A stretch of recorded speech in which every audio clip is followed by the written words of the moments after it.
Yes, preparation of carboxylic acids, that part is going on. And now we are considering by using acyl chloride and acid anhydride. Although we use acyl chloride, normally example used is this acetyl chloride.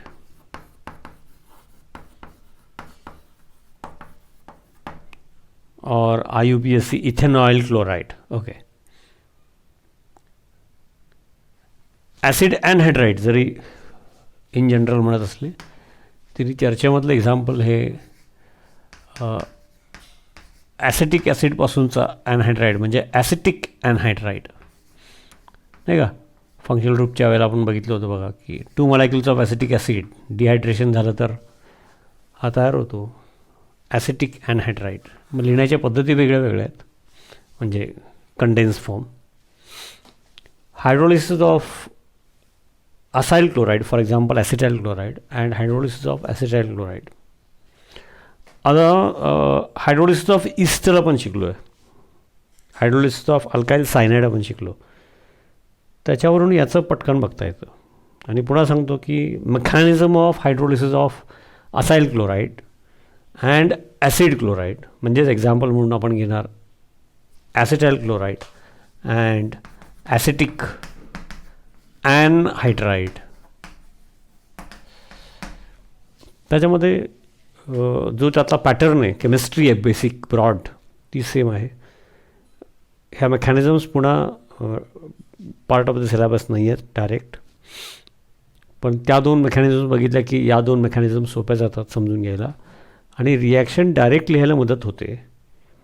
आणि मी जसं आधीच्या दोन्ही वेळेला बोललो तसं की इतर ज्या मेकॅनिझम आहेत पूर्वीच्या आणि पुढच्या येणाऱ्या सिलेबसमध्ये त्याला आणि काही MCQsला मदत होते म्हणून शिकायचं. आता मग त्या 2 मेकॅनिझम्स आपण डिटेल बघितल्या, त्यामुळे हे याला तेवढा वेळ द्यावा लागत नाही म्हणजे ऑफकोर्स. लागला तर माझं काही ऑब्जेक्शन नाही. जसं याचा reaction acid hydrolysis actually using acyl chloride and acetic anhydride means by hydrolysis. मग हायड्रोलिसिस म्हटलं की याच्यामध्ये ॲसिड हायड्रोलिसिस और अल्कलाईन हायड्रोलिसिस हे 2 आलं.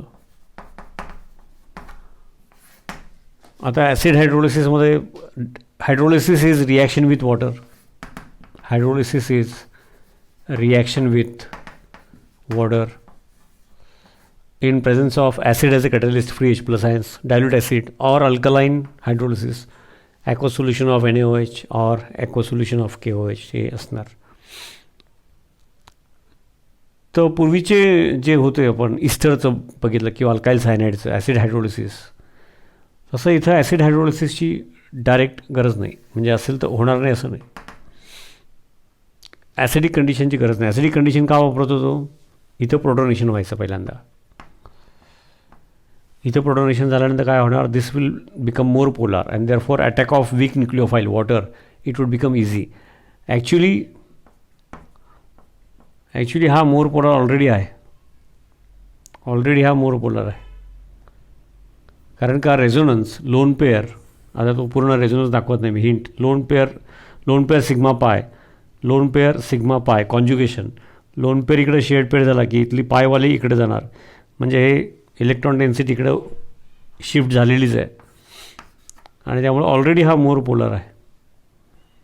त्यामुळं वॉटरबरोबर डायरेक्ट रिॲक्शन होणार. Catalytic amount of acid, free H plus ions म्हणून WHCl जे आपण ईस्टरच्या वेळेला वापरलं आहे, अल्काइल सायनाइडच्या वेळेला वापरलं आहे, ते इथं गरज नाही. त्यामुळे direct with water or alkaline hydrolysis असे 2 प्रकार आहेत. असे नाही का, पण ब्रॉड केमिस्ट्री तीच आहे जी आता मी तुम्हाला करून दाखवतो. बघा ब्रॉड, आता ती आपण आधीचे 2 डिटेल बघितलेलं असल्यामुळं याचा अंदाज घ्यायचा. आणि त्यामुळं काय होतं की याच्या ज्या रिॲक्शन्स आहेत त्या लिहायला पटकन डायरेक्ट लिहायला सोप्या जातात. असं केल्यामुळंच ते, नाही तर मग ते विद्यार्थी मॉलिक्युलर फॉर्म्युला आणि बॅलन्सिंग पार्ट करतात. That is not a way to study chemistry. Delta positive, delta negative, okay. water as a nucleophile, it will attack. Okay, 2 lone pairs. मी एक सोयीसाठी एक खाली आणि एक वरती दाखवतो. आपल्याला माहिती आहे ॲक्च्युली व्ही शेप आहे वॉटर. नाव attack of this lone pair nucleophile. फक्त ही जी रिॲक्शन आहे याच्यामध्ये इन प्रेझन्स ऑफ पिरिडीन. आता पिरिडीन का सांगतो पुढं. Pyridine is a base. आपल्याला पिरिडीनचं structure. Okay, heterocyclic, double single, okay, lone pair. Because of this lone pair it is a base pyridine. तर जो या रिॲक्शनमध्ये बाय प्रोडक्ट आहे HCl, that HCl reacts with pyridine and forms salt. Reaction जी इक्विलिब्रियमवाली आहे ती फॉरवर्ड होणार. त्याचा रोल वेगळा आहे. तरी पण मेन मेकॅनिझमकडे बघा. न्यूक्लिओफाईल पूर्वी पण अटॅक करत होता इस्टरवरती, अल्काइल सायनाइडवरती. पण त्यावेळेला इथं प्रोटोनेशन पहिला व्हायचं. That because of protonation the polarity of carbonyl group that would increase. Here it is not necessary, it is already more.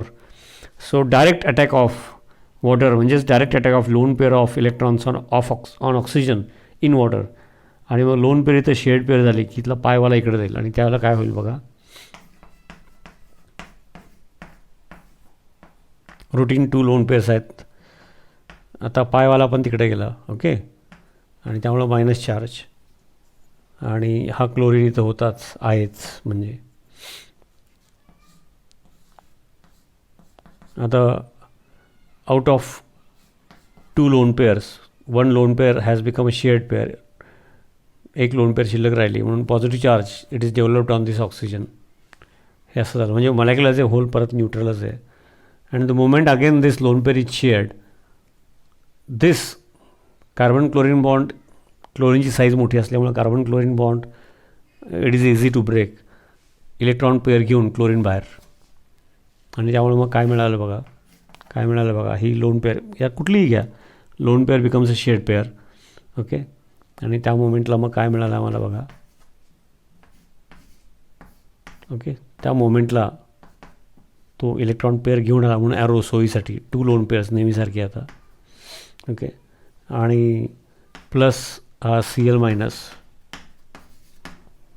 Okay, आणि हा आता नॉर्मल बॉन्ड दाखवतो. मग पॉझिटिव्ह चार्ज आहेच. आता माहिती आहे आम्हाला as usual because of positive charge applicable for both hydrogen but 1 at a time. Hydrogen atom समजा हा hydrogen atom has tendency to go out in the form of H+ ions. हा OH bond polar असतो. Because of positive charge it is more polar, नाही का. ही lone pair shared pair झाल्यामुळं positive charge develop झाला. And for this hydrogen goes out in the form of H+ ions. आणि बाजूला Cl- ion आहेच. तो Cl- to pull the hydrogen in the form of H+ ions capacity weak आहे. पण याचीच capacity to go out in the form of H+ ions it is more because of more polarity of OH bond. Okay, आणि त्यामुळं मग पुढं जाऊन काय होणार ते मी इथं दाखवतो. हेच बघा आता.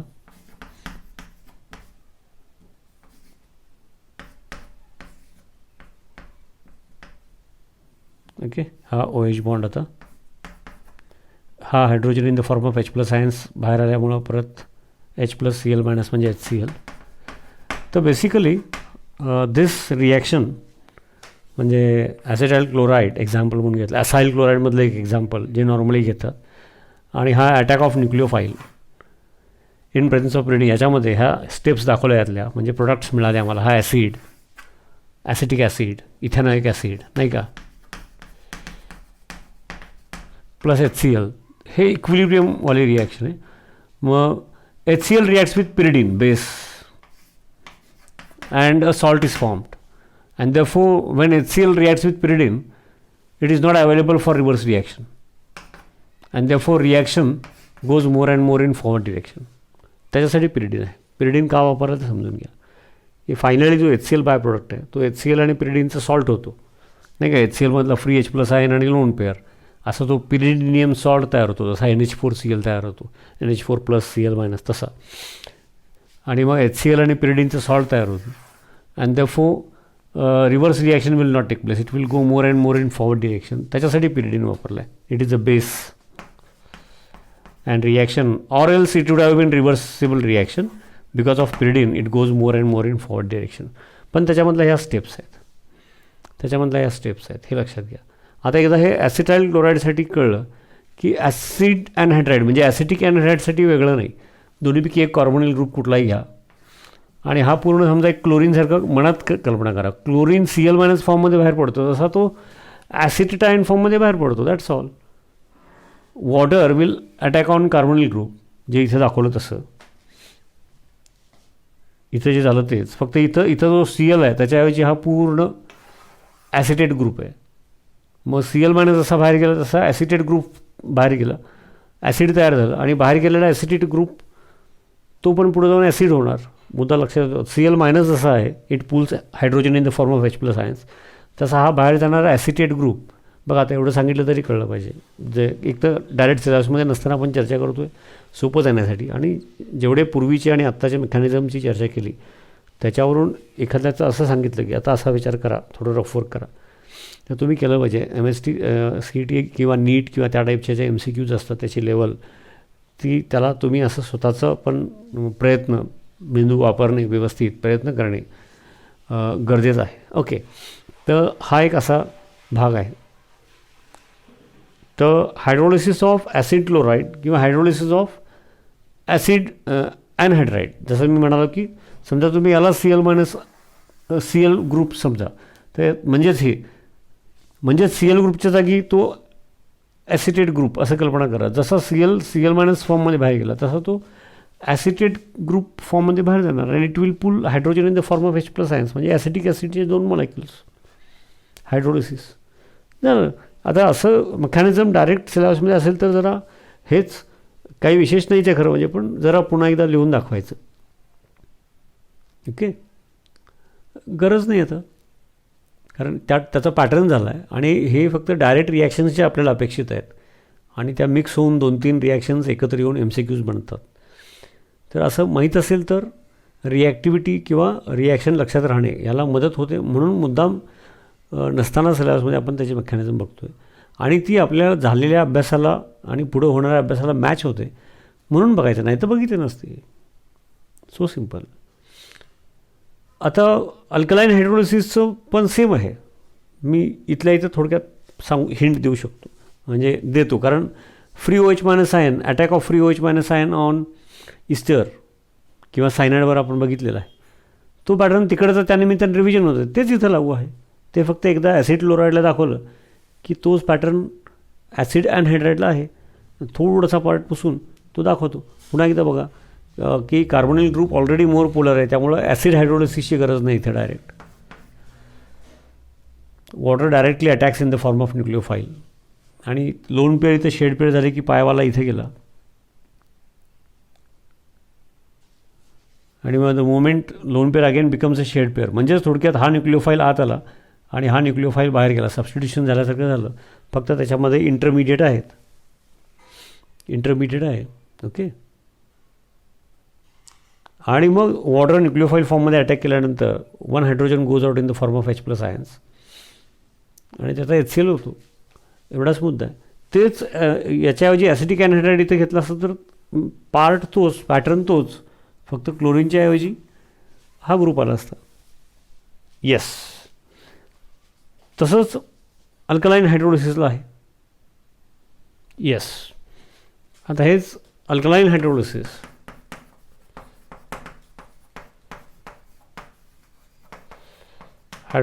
म्हणजेच reaction with water basically in presence of alkali.